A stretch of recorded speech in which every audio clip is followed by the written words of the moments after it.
Hey, welcome to the Android Police Podcast. I'm Ryan Whitwam. I'm Cody Toombs. I'm Corbin Davenport. And I'm Ryan Hager. And this week we're going to talk about mostly Google things, which is totally a departure for us. We never do that. But the first Google thing is Google Stadia, which is the terrible name for Google's long-awaited game streaming service that they unveiled this week at GDC. Exactamundo. So if you guys remember Project Stream late last year, the test they did with the new Assassin's Creed game where they gave a bunch of people free access and later on free copies of the game if they played enough. But the point of the test was to play the game in Chrome remotely on Google servers and see how well it performed. And based on everything I heard, everybody had a pretty good time. Like, the performance was good. If you were in one of the markets that they selected for testing, and unfortunately not everyone was, but performance was good. The quality was good. Latency was fairly low. It was playable compared to a lot of modern televisions that had less lag than them outside of game mode, so it wasn't that bad. And now we know a lot more of the details about what the final product's going to be. It's going to be called Stadia. We don't know when it's going to launch. We don't know how much it's going to cost. In fact, we don't know more than we do know when it comes to useful information. But it's going to be able to spit at launch up to 4K 60 frames per second with features like HDR, surround sound. And they expect it to be able to scale up to 8K performance. They're using custom GPUs. What else? What are the pertinent details? Well, custom GPU and CPU from AMD. Oh, is the CPU custom as well? I actually didn't know I am 90% sure. Okay. But yeah, and they're pretty performant. They're saying that it should be able to pull around two times the performance of a modern console, and it's capable of scaling. So you're not necessarily just playing on one instance of the hardware. These networked machines that they're playing on can scale up to multiple instances, so you can get even more performance if you need it. And they're talking about pushing that for specific games because in addition to being a hardware platform for remote game streaming, it's also a software development platform that's going to enable developers to do additional stuff like massive games where the fact that all of these computers are in one location means you don't need the typical server-client relationship. You can have a remote server that hosts across multiple of these machines, thousands of players with much better performance. So there's a lot of interesting stuff they could do with it. I think you wrote about one of the most interesting pieces of news to come from it, right, Ryan? They're going to do a new... Yeah. So we posted about this person, Jade Raymond, before the Stadia event, who announced that she had joined Google as a VP. She didn't say what, but she's been in the games industry for years, so we all, of course, assumed it was something to do with this. So she's in charge of Stadia Games and Entertainment, which is Google's first-party development studio, which will make games exclusive to Stadia. And it'll also work with third-party developers to try and get them to use the exclusive Stadia features. So stuff like we were talking about, like with all the multiplayer stuff. I mean, the fact that all of the computers are remote and they're like connected to Google's cloud. It was actually kind of an interesting way to think about it. Is that as games have gotten more performance intensive, split screen gaming has like a shared one screen experience has become a lot less common because it increases the rendering overhead. So with Stadia, you can just have like two players that are rendering completely different parts of the environment, and it doesn't matter because there's no local hardware. So it's still just streaming down like the video to you. And it's exactly the same as if, you were just playing by yourself, but, up in the cloud, they just add like another instance of Stadia to like run the other player's, perspective. So I thought that seemed like a pretty cool thing. But like, I don't know if developers are really going to feel like, they need to do this. Well, that's part of why they spun up their own development studio, right? Because if developers aren't going to do it on their own, at least Google can do it and try to push other developers to do it by example. But that hasn't necessarily worked before. Yeah, but like then, you got it's not a good situation when a platform's only value comes from the first party titles. Like Nintendo can get away with that because they have Zelda and Mario. Google has nothing. Like there are no things that like Google brings to the table that everybody wants to play. And I feel like a lot of the stuff that is going to be on Stadia, it's just going to be what you can get on other platforms. and maybe they'll like make some sort of half-hearted attempt to add custom features to the Stadia stuff. But I feel like that's going to be a really tough sell to developers. And thank you, Friendly Fire X, for subscribing with Twitch Prime. Yeah. Yes, thank you.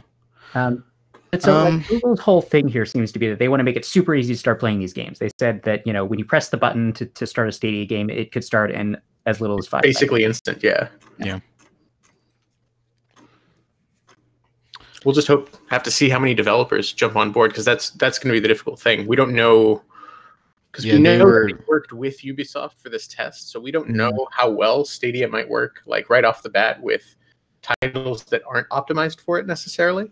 So it could be that it'll work fine, and this is, you know, nothing to be concerned about at all. But I have a feeling that if as much of the software and hardware stack is custom as it seems to be implied, it could be that at least some small effort of developer support is required to get it working at a good level. So yeah, well, they talked about that. They said if you want your game to run well on Stadia, get it running on Linux with Vulkan support. So that's already what a lot of games are. Instances are Linux based. Yeah. So only games that work on Linux will work on Stadia. Which is interesting, because I don't think Assassin's Creed Odyssey came out for Linux. So there's they at least invested some time to do something custom. But I think at the event, all they mentioned was Assassin's Creed and the Doom games, and I think NBA, and that was it. They didn't really mention any other major titles. A couple of minor ones, but nothing big. They had a couple small developers come up that I'd never heard of. An important thing to note is that any game that can run on the PS4 is already running in Linux through Vulkan, right? Because that's an AMD GPU CPU setup that. I feel like Sony probably has pretty. I mean, anything that's like exclusive to the PlayStation is definitely like locked down and not. Oh no, definitely. But I mean that as far as developer support for claiming that you need Linux level support, wouldn't any title that runs on the PS4 anyway? Isn't the operating system of the PS4 is running Linux? But I mean, I think just being AMD isn't enough, because the PS4 has very specific hardware that developers build too. Yeah, maybe. But it's like if you're targeting very specific like hardware layer stuff, that stuff might be portable. But there's an entire API that the PlayStation SDK is massive. Yeah, and that's I'm what they're targeting. They don't do hardly anything like pure on the hardware, so it doesn't really translate. Okay. Yeah, I feel like it's like, you know, this is gonna be like PC games, like like they're gonna be the PC versions of games, except because they're running on a server that you don't own, you won't be able to do things like mod them or cheat, I guess. Luckily, we'll see. Yeah, right? they made a big deal out of that. Because pressing the assistant to ask for help in the middle of the game and watch videos about a puzzle game is not cheating, right? Like, it's not cheating if Google like does it. The controller is weird. I don't think it looks super comfortable. There's an assistant button, so you can just like ask Google how to like do stuff in the game. I feel like that's a thing developers are not going to embrace at all. Although the controller itself seems like clever in that so it's Wi-Fi. It just connects to the internet directly to the server that you're using, instead of going through whatever your local, whatever like your computer is that you're using to connect to the cloud. So it reduces control latency. So that's clever. That is very smart. And also, speaking of the computer you're using, this would work on anything running Chrome, including your phone, and then also the Chromecast Ultra, which I think is super smart. Did they say if it was just the Chromecast Ultra? They said this specifically the Ultra, because the Ultra has better hardware and 4K output. But yeah, so like anybody who has a Chromecast Ultra connected to their TV, when this happens, like you would have a full-fledged game console on your TV. Yeah, and if you don't want to use their controller, they did mention that it would work with the Xbox, PS4 controller, I think Switch Joy-Cons, I think. Well, I imagine that depends on the platform, what you're streaming it with. Like, yeah, like those would be difficult if you're doing it with a Chromecast, but from a PC running Chrome, it might be a little easier. Yeah. And Android itself also has pretty good controller support across the board. Yeah. I feel like I might actually, like, depending on the payment model, like I might actually use this on my phone, like like with a controller and like a mount, because like there are times when I'm not at my computer and like I might want to play like, you know, a game that runs on my computer, but you know, and you know, I've intermittently over the years said that I really want a new Shield portable, and that's kind of what this turns your phone into, provided you have enough bandwidth at home. Well, I mean, that's not the real issue for using it when you're mobile, right? Because if you're using your phone and you're using the controller while you're out and about, you have the increased latency of the fact that you're on like a remote. Yeah, see, I don't think that this will work on LTE at all. I think you're going to need Wi-Fi. You're going to need Wi-Fi, or you're going to need 5G connection, because the 5G connections have such latency. AT&T's like salivating right now. They're like, we finally found a use for 5G, guys. It's true. I mean, the biggest advantage of 5G, even when instituted over existing network types, is the decreased latency, right? So this is actually quite big for that. Yeah. But yeah, I still think it's going to be really common for people to like go sort of dive in on free Wi-Fi at various places. People are going to be hitting like Starbucks and just wrecking it. Yeah, people who don't care about the quality of their gaming experience, I guess, which is probably a lot of the people who Google wants to get here. Because I mean, like a dedicated PC gamer, like somebody who has a $500 GPU or like, you know, a $500 PlayStation or whatever connected to their TV, they're not going to stop doing that and just switch to Stadia. That's not who this is aimed at.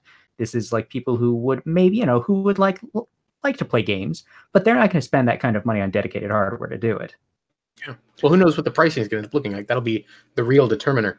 Yeah. If it's like a subscription and you buy games, I think that's an instant fail. Nvidia tried to do that and that did not work.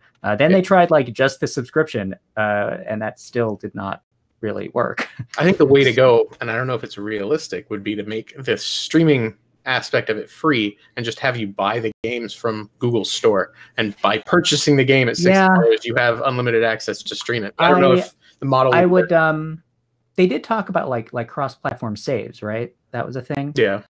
It would be nice if, I know Nvidia did this a little bit when they were trying to like the per game thing, where a lot of games had like Steam codes included when you bought the Nvidia version. It would be cool if Stadia like also linked up with, you know, with Steam or, you know, or Good Old Games or something to do, you know, to do codes. So you would have like a physical version of the game. Because, you know, everybody's going to be a little skeptical of this when it comes out, because Google does have a habit of being really excited about a product for 6 months and then just killing it. Yeah. And then like not doing anything for a year and then canceling it. And people are going to be like, I don't know if I want to spend, you know, $100, $200 on a bunch of games for Stadia and just hope that Google keeps doing it. Well, even more than that, this is going to have, to a much greater degree than even Google usually does, of geographical limitations. So like you might do you know, maybe if you go on a trip to the Midwest or somewhere that doesn't have a giant Google data center within a 50-mile radius, like, are you going to be able to play your games? I would point out I did use the Project Stream beta, and I live in the Midwest. And it worked. It was fine. You live in like the second most major city in the Midwest, though. I mean, yeah, no, I mean, I live in a place that has like fine internet. Yeah, I don't think there's a Google data center particularly close to me. But I mean, it was fine. Like, it didn't look as good as if I had been running Assassin's Creed on my actual GPU, but you know, it was okay. I think on a small screen, like on a phone, it would look fantastic. Yeah, and I guess that's the other thing that you don't have to worry about as much with phones, is that, you know, even like 480p video looks mostly fine on phones. I mean, fine. It looks fine. Yeah, fine. I mean, the compression, especially with a game where everything's moving. Yeah, especially on a game where everything's moving. I don't think it'd be that big of a deal. Yeah, the compression is going to be more important than the resolution. If it looks like artifacty and blurry, then, you know, it doesn't matter if it's 4K. Yeah, so the limitations are obviously going to be popping up. It's going to be one of those things where some people are going to see this as an option like all the time. Other people are going to see it as maybe an occasional thing if they, you know, if they're out and away from their house and they want to, you know, sit down and play with some friends at some random person's place and they don't have a game console there. Like, it's going to have various ways that it makes sense in some contexts, but not others. And kind of going back to the like are hardcore gamers going to get into this? Obviously, like I don't think Google's goal here is to be like overtaking that realm of gaming. I think those players are going to see this as it's not the best way to play, but in a lot of instances, it might be the way to play, given a certain context. Like if they're streaming, like this might actually be an option for going on YouTube, because there are realistically some really good business models that could emerge out of all of this integration. And has heavy streaming integration. There's the play with steamers. I can't remember what it's called. There's functionality that's built into the platform specifically to make a streamer's job easier. The fact that the stream that's being fed to your PC can be simultaneously streamed without any latency to YouTube game. Yeah, that was super cool. Although, and there's no additional software overhead. You don't have to learn OBS. There's no capture card. It's just there. Mm-hmm. I mean, but not having it go to Twitch is, it's not surprising, I guess, but it's obviously it's going to be a problem for for streamers who obviously most are on Twitch. And that'll encourage Amazon to come up with their own streaming game service, right? Because Amazon owns Twitch. Amazon thinks they can compete with Google when it comes to everything. Other than Google, Amazon is probably the best position to do something like that. They would obviously need to do a lot of hardware work, but they have they have servers everywhere. Cloud. Yeah, they have huge cloud infrastructure. They have all the clouds. Yeah. So I mean, like Amazon has like a bunch of you can do like streaming operating system junk on their servers. Like they clearly have the chops to do something like this if they wanted to. I know they just made their own version of Linux specifically for AWS that you can run on their infrastructure. So they can probably figure it out. Yeah, but I mean, I really want to know how much Stadia is going to cost. They said that it's going to come out in 2019, so we'll find out in several months, I guess. Maybe IO, maybe made by Google. I feel like IO is too soon. Maybe. So during our Q&A show, I was kind of pitching the theory. I bet they're going to try their hardest to get as much news coverage on this as possible. So they'll be leaking every few months. There's going to be a few new details. So I think we're going to hear about this at IO, just not the price. I think we're going to be hearing about it at E3. We're going to hear it at every gaming event that they can possibly do. And it might be a little too late in the year, but I wouldn't even be surprised if the launch actually comes right around Pixel time, so that they can even kind of hype it up during that. There just seems like so many opportunities to do advertising for this on the way, and they need Stadia to have as many people knowing about it as possible. They need to get the word out. They need a large user count to make this work. Yeah. And I do have to wonder, even when it comes out, they might even lose money at first just to get a better introductory price, so that they're not slammed immediately, and it might go up a little bit every 6 months or a year, like Sling or even YouTube TV does, where they have to adjust until they find the right profit margin. Yeah, I could see that, but Google is weirdly they don't do that very well. And it's all speculative until we know how much it's going to cost anyway.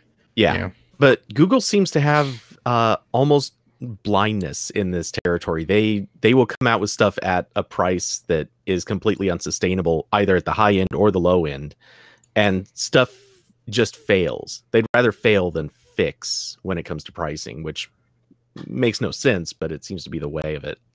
So I can't wait until 6 months from now, where instead of getting Google Drive storage when you get a Chromebook, you get a month of Stadia, or when you get a Google Home Hub, instead of 6 months of YouTube Music, you get Stadia. You can play Assassin's Creed on your little $70 Lenovo smart display. Honestly, that's what I think is going to happen with the Pixels. The Pixels are going to come with Stadia for 2 months or something.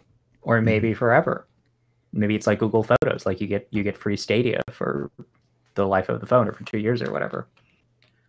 I think that would actually be a very compelling offer. It really would. That plus Photoshop on Stadia. Come on, Google. Yeah, you whatever. can do it. Adobe doesn't care what you have to say about that. They would like you to please just purchase more licenses. We just have to convince Google Photoshop is a game.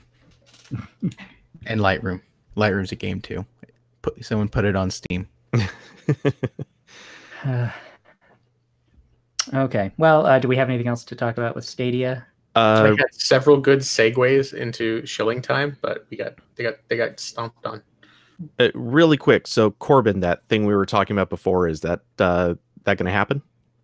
Yeah, so probably sometime after this episode goes out on audio feeds, we'll upload a sort of bonus episode, which is the Q&A from earlier this week, where me and Cody discussed Stadia for like an hour and a half. We talked about it for way too long, and it got really rambly. How do you guys have time to do this? This is why you're behind, Corbin. This is why you still owe me all those reviews. I don't owe you that many reviews. I'm the one who owes all the reviews. Oh my god. Yeah. It doesn't literally everybody owe a bunch of reviews. I'm waiting on things. Anyway, so if you're paying attention on any of the podcast channels, our YouTube channel, pretty much anything, you're going to be seeing this bonus episode. Obviously, if you don't care at all about Stadia, go ahead and skip it. If you kind of dig Stadia and want to hear like some kind of a crazy deep dive where we get into a lot of the business model stuff, a lot of just potential for the platform, what other types of games they might possibly bring up. Obviously, we were both kind of enthralled with the idea of getting rid of like emulators. Just put like emulated games on there. It would be a huge library up front that would be really easy to stream. Anyway, things like that. Give it a listen. We thought it was actually pretty entertaining, or at least us, the people talking, thought it was. Yeah. So just be on the lookout for that. Mm-hmm. That's it. We can chill now. It's shilling time. Yes. Who wants chill away? Corbin, you can do whatever you want. Okay, I'll chill. So, if you enjoy this show for some reason and you want to support us, we would love it if you would subscribe to us on Twitch, which is hopefully where you're watching this, because I don't think you can watch it live anywhere else anymore. I'm pretty sure I turned that off. If you're an Amazon Prime member, you can connect your Twitch account to your Amazon account to get one free sub each month. That's a Twitch sub, not a sandwich sub. I'm sorry. But you can give us that Twitch sub, so it's supporting us without you actually paying anything. So both of us win in this situation. You should definitely do it. And we have instructions for setting that up below the Twitch stream if you're watching live, or if you're listening to the audio version, it's in the episode description. And keep in mind that Amazon Prime subscriptions have to be renewed manually each month. So if you're watching live and you see the little subscribe button, that means you got to click it again. But you don't have to set everything up again. You can just click it, and then you get the nice giant pixel notch comes down at the top of the screen with your name on it. You can use the Rhine emoji in the chat, which is a lot of fun. It's a good one. Yeah. And you get extra entry methods in all of our giveaways that we do on our site, which is a lot these days. We're doing a lot of giveaways. So if you're not sure you're still subscribed, you can check at twitch.tv/Android Police. The button will say subscribe if you're not subscribed. I know it's not that difficult. And you have to renew every month. Yes. So renew And if that's you previously did that. Yes. We said this. You chilled very hard today. And I love everyone spamming the emoji in the chat. It's great. Yeah. Okay. Is Ryan abandoning us? I'm leaving you all because Jules is in my living room. We're gonna go get drunk. Okay. Have fun getting drunk. Yeah. Enjoy the drinky poo. See ya. Okay. Now that he's gone, geez. Yeah. Finally. I hate we that can talk guy. all the trash, all the trashes. I hate how he snorts every time I start the show. And in the show and in between. Yeah, and during. I hate when he talks. Okay. Look, we all agree that Ryan sucks. Now, I hope that he was in the living room and heard that. Now, let's talk about Google some more. They were fined by the EU again. This is a different fine than the other fine. They love getting fined. So this time they got fined for AdSense violations because, big shocker, when you search for things on Google's, the ads that appear are from Google. Yeah. And the EU did not like that. So they got fined a whopping 1.5 billion euros. And I don't know how many American dollars that is. I imagine that's a lot. Oh, was it? No, we don't have a translation. Okay, I'm going to put this in Google as we speak so I can So figure out how I'm a many little money bit dollars. This I'm a is little bit unclear. $1.7 million, I'm a little bit or 1.7 billion. I'm a Yeah. little bit unclear. Does the EU think that Google should put ads from other companies on its search pages, or what exactly is the objection? I believe that's what it's going. I feel like that So can't be true. in our article, it says the EU's problem with AdSense is that it's not responsible for competitors in online search advertising to sell advertising space within Google's own search pages. So, okay, yeah, so that's what they want. They want like Microsoft, like Bing ads at the top of Google search results. That just makes no sense, Europe. That is just silly and ridiculous.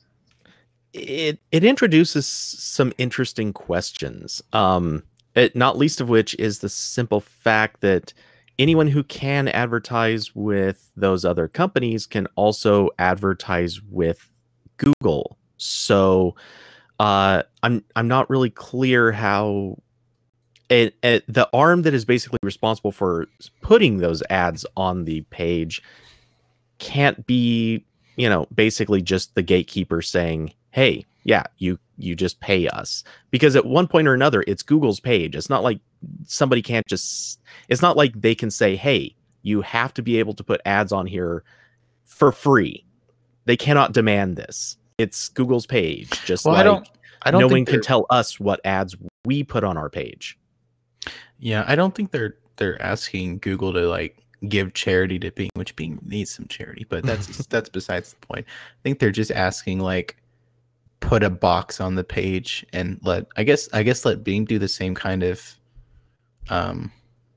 like I don't know what, but that's not lottery, but that's like, the thing, that is charity. And I know that sounds ridiculous, but it actually is, because at some point it's, again, Google's page. Somebody is paying Google to put something there. When you're paying Google, you're paying through AdSense. I knew something was going to wake up to that. Every show.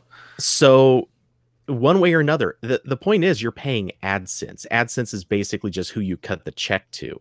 Mm-hmm. Other than that, none of this matters. It's really they're asking Google to not let people pay to AdSense. Instead, you're going to pay to Google, which of course is AdSense, and they get to put their ads there that Google would not have oversight on. So it really is, it's either you're just cutting your check to somebody else and there's no proper oversight, or they're literally asking for charity. Either way, it literally doesn't make sense. I mean, I think that if you gave the EU's competition commissioner lady, whose name I can't recall, like a truth serum, and asked her if this is actually a legitimate problem, she would tell you no. But Google is really big, and we want Google to not be so big, so this is how we're doing it. Because this is a silly thing, and I understand, like, Google is big and it's scary in a lot of ways, but I would prefer that the way that they tried to deal with that made more sense than this. They should be. There are plenty of legitimate concerns with the way Google operates. Doing things like this is just pointless. Yeah, and speaking of things that are legitimate complaints about Google's business, Google in the EU now asks users what web browser they want to use when they set up their Android phone for the first time. It's just like the Windows browser ballad of a decade ago. It's exactly like that. Do they have to have are the choices randomized like they were on Windows? That was really great, because sometimes you, like, if people in the EU started up Windows, they'd be like, would you like to use Sleipnir as your browser? No, what's really funny is you get the pop-up and it's all Chrome-based browsers. Would you like to use Opera or Edge or Chrome? That's no. Well, Firefox will be in there, I'm sure. That'll be a thing. So wait, so what's the deal? Is it does it just link you to the Play Store then if you pick I don't think Google said. They said the Android choice prompt will appear for both new and existing users. It remains unclear exactly when this prompt will roll out or what it will look like or what choices will be provided. So we don't know anything beyond they're going to do this. I kind of don't think they should be doing this to devices that already exist. People have set their browser preferences. Google shouldn't be forced to like reset your app preferences remotely because the EU doesn't like them. I mean, it's like WordPress. I don't think most people will be bothered that much. And I think 99% of people will just pick Chrome when they get this pop up on new devices. But you know, I guess it's good because you know, now Android on mobile is in the same position that Microsoft has been on the desktop for 20, 30 years, where they're the dominant platform. I mean, I thought that the browser ballot on Windows thing was really stupid too, because it's not hard to switch browsers. And when the EU did that to Microsoft, the IE was already on the decline. Mm-hmm. Chrome is like, you know, is growing still, and is you know, incredibly popular. I mean, I can understand the concern, but this isn't going to like increase anybody else's share. On a minor technicality, when it started with Europe for the browser battles, at that time, IE was not yet in the decline. Yeah, yes, but I mean, by the time they actually did anything, Internet was already, you know, in trouble. But that's the way of Europe. Everything happens a good like 6 years after they intended it to happen. Yeah. Love for all the Europeans listening, by the way. I mean, look, you know, we can make fun of them when it comes to like this sort of nonsense, you know, tech firm fines and whatnot. But, you know, they have the last laugh because they have functional governments and free healthcare. Yeah. Giving consumers choices? Who does that? I mean, not all of them have functional governments either. I love Okay, well, UK doesn't count. UK is explicitly not part of Europe now. They've decided. Is it actually broken? I have not caught up on that news yet. No, not. It's a couple more days or something. It's they gave an extension. Okay. They're getting a little bit more time. We won't go into that here. That's a whole nother. We're not going there. We're just making fun of Google's browsers. So. Okay. Speaking of other things we can make fun of, Walmart. Walmart is a crap store, according to our headline, and some people didn't like that. Some people thought that they should defend this multi-billion-dollar company because if they don't stand up for Walmart, who will? I mean, who will? So yeah, no, this is one of my favorite titles. Crap store blames crap tablet. We joked about that in the Slack chat room, and we're like, no, let's actually do that. Yes. So yeah, Walmart is making a tablet. I don't even know if we really need to talk about this. I just wanted to talk about the title because it's really fun. Walmart is going to sell like a super cheap Android Pie tablet. This actually might be the first Android Pie tablet I can think of. Have there been any other tablets? Oh wow, you're right. Did Huawei make a tablet lately? Because they're usually. I don't think so. They're usually on top of that kind of thing. I don't think I've seen a tablet running Pi at all yet. But this is clearly just some white label piece of crap that they're going to rebrand under their whatever their in-house brand is on ONN. Oh, the latest Samsung Galaxy Tab A has Pi. So there's one. We got one tablet. There we go. Yeah. So Walmart basically just got tired of selling other people's crap tablets and decided we want our name on it. Yeah. I mean, if they sell this for $50, I'm sure people will buy it. Yeah. I guess the RCA name doesn't sell as many cheap tablets as it used to, or Polaroid. That's the other one I see all the time. I think RCA and Polaroid have successfully run through whatever goodwill those names still hold. I think they're now associated with cheap crap. I don't know. I think Polaroid's still like a hip thing.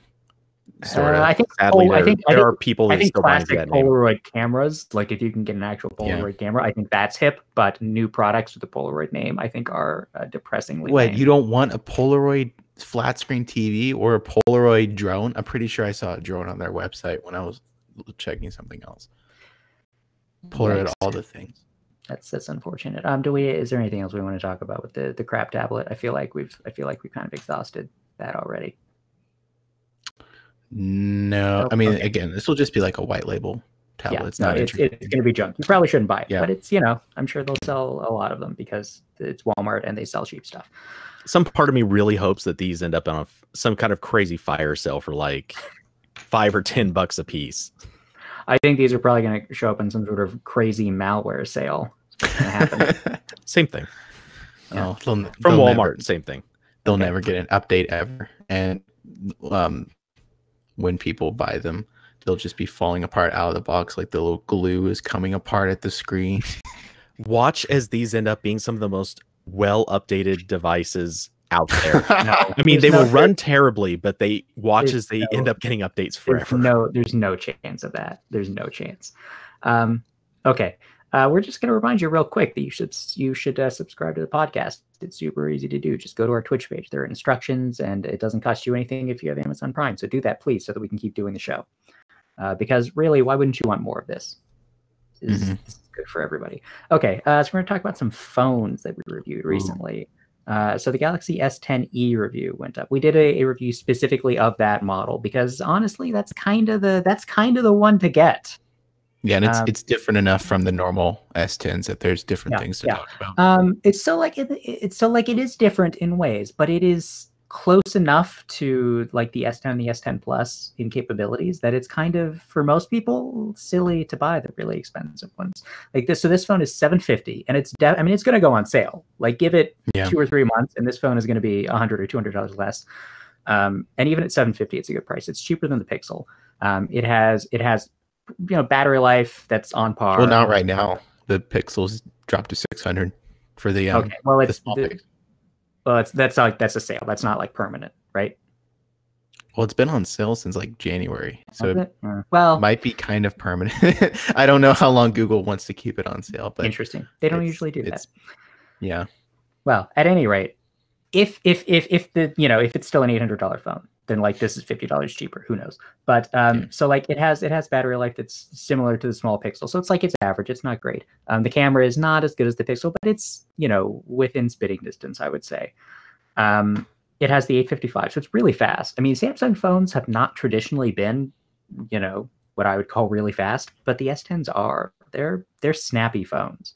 And the S10e has a very good quality OLED display. It's only 1080p compared to the 1440p on the more expensive ones, but still, like, whatever. It's a 5.8-inch diagonal screen. 1080p is fine. It looks really, really good. It's a better OLED than you get on the Pixel. And it's in really pretty colors. You can get it in like pink and yellow, and it looks really cool. That's rad. I do really like the yellow. Yeah. Yeah, and it has it has a headphone jack, and it has wireless charging and like wireless reverse charging, and so it has the main camera and then a wide angle. It doesn't have the telephoto camera. Like, that's the main camera difference, but like, who cares? The telephoto camera isn't even great on Samsung phones. It's just like it's a nice little phone. It has a lot of screen real estate for how big it is. It's super comfortable to hold. It has a fingerprint sensor on the side instead of the in-display one, so it's less, it's less fancy. It's actually better but it works. Yeah, it's faster than the in-display one. Although for lefties, it is not super convenient because it is, it's pretty high up on the right side. So it's like it's easy to hit with your thumb if you use your right hand, but if you're left-handed, not so much. But yeah, I think this might be, David wrote this review. I've been using the phone too, but he is of the opinion that this is the best phone for most people right now. So yeah. I mean, it looks nice. I've been tempted a couple times because it's already started to drop around $50 off or around there, and yeah, I mean, it seems like a solid phone. The one thing that Samsung, I believe Apple kind of does this with the XR2, but they've cut the features that really, like, not a lot of people care about. Like, I don't think a lot of people super care about the telephoto on the S10 and S10 Plus. And I think a lot of people would probably, it's not as cool, but I think a lot of people would prefer the real fingerprint sensor on this phone. And the design is still pretty good. Like, I know Apple with the XR, like, there's visibly a difference. Like, it has much larger side and top bezels than the iPhone XS. That's their new flagship one, but this one it has almost the same proportions as the S10. It just doesn't have the curved glass on the sides. Yeah, it's a flat display, so it's I mean, it looks less fancy, but it's easier to hold. I mean, I'd actually prefer that because it makes screen protectors a lot easier. Yeah, this comes with a screen protector already installed, just like the more expensive phones, and they did that because the in-display fingerprint sensor is not functional when a lot of screen protectors are installed. But I mean, this phone doesn't have that problem. This phone doesn't have that, but they still included a screen protector. That's nice of them. Yeah, but I mean, it's a nice phone. It has like super good build quality. I think it is. It looks nice. It's not a super sexy phone or anything these days, I think, but it looks competent. It's a good all-around phone. And what is funny is that now we're kind of considering $750 below flagship pricing, and that's how much like an S8 was new like 2 years ago. So yikes. Phone prices are they're getting pretty crazy. So you know what phone is also a little bit lower than the current flagship phone prices? It's the Nokia 9. However, it is not a phone that you should buy right now. This phone I had such high hopes for, because I thought it looked neat and had some interesting ideas, but man, it is a bad experience. It's I think it was when we posted the review, it was on sale for $50 off, so $649 instead of $699. Even for a lower price, it's not worth buying right now, because it's just broken in its current state. It has an in-display fingerprint sensor. It's optical, like the OnePlus 6T, except it's really high up on there. It's like a third of the way up on the screen, so it's like in the way of a bunch of stuff and weird. I could get by with that if it were a good quality sensor, but it's so bad. You have to like press really, really hard to get it to register. Like you have to like your thumb has to turn white. That's how hard you have to press. Yikes. And it's an optical sensor, so it's not even as secure as the S10s. The ultrasonic one. Yeah. So I mean, when I first got the phone, the fingerprint sensor literally just didn't work. Like it would read correctly maybe 1 in 10 times. It got an update that improved that noticeably. There was supposed to be another update, and we were talking to HMD about this, but they couldn't tell us when it was going to happen. We held the review for a while, and finally we just decided, we're going to go with it. Like, this is the phone people can buy, and it's not in a good state right now.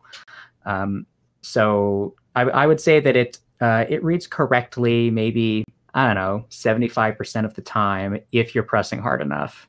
And if you're indoors, if you're outside and like the phone or your hand is slightly cool to the touch, the sensor just doesn't work. I don't know why. It just doesn't work. So that's a real big problem. The thing that sort of sets this phone apart is that it has 5 cameras on the back, like in this honeycomb arrangement with a depth sensor and a flash. It's neat looking, I think. So the idea is every time you take a picture, all 5 of those sensors, 3 monochrome, 2 RGB, they all take a picture, and then the phone crunches those together into the final image, which produces like a lot of detail, and you can do some cool stuff like post capture refocusing and things like that. But the performance when you take photos is abysmal. It makes the phone incredibly frustrating to use. When the Pixel 3 came out, everybody flipped out because apps would fall out of memory, like when you took a couple of photos. So the Nokia 6 has 2 gigs more RAM than the Pixel 3. It has 6 gigs of RAM. If you take one photo, all of your apps in the background will close, every single one.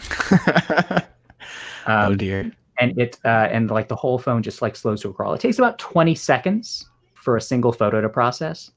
And if you take a couple, that it just seems to like increase exponentially because the phone just gets slower and slower.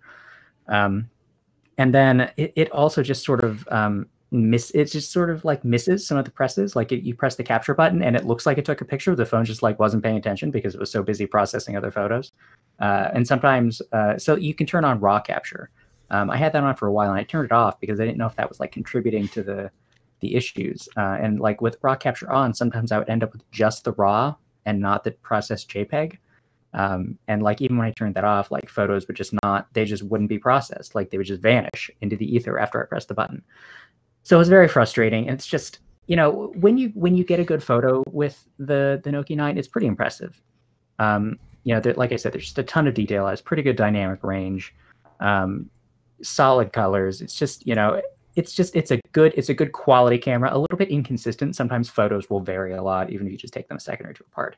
But it's just the performance is so bad right now. I can't recommend that anybody purchase it.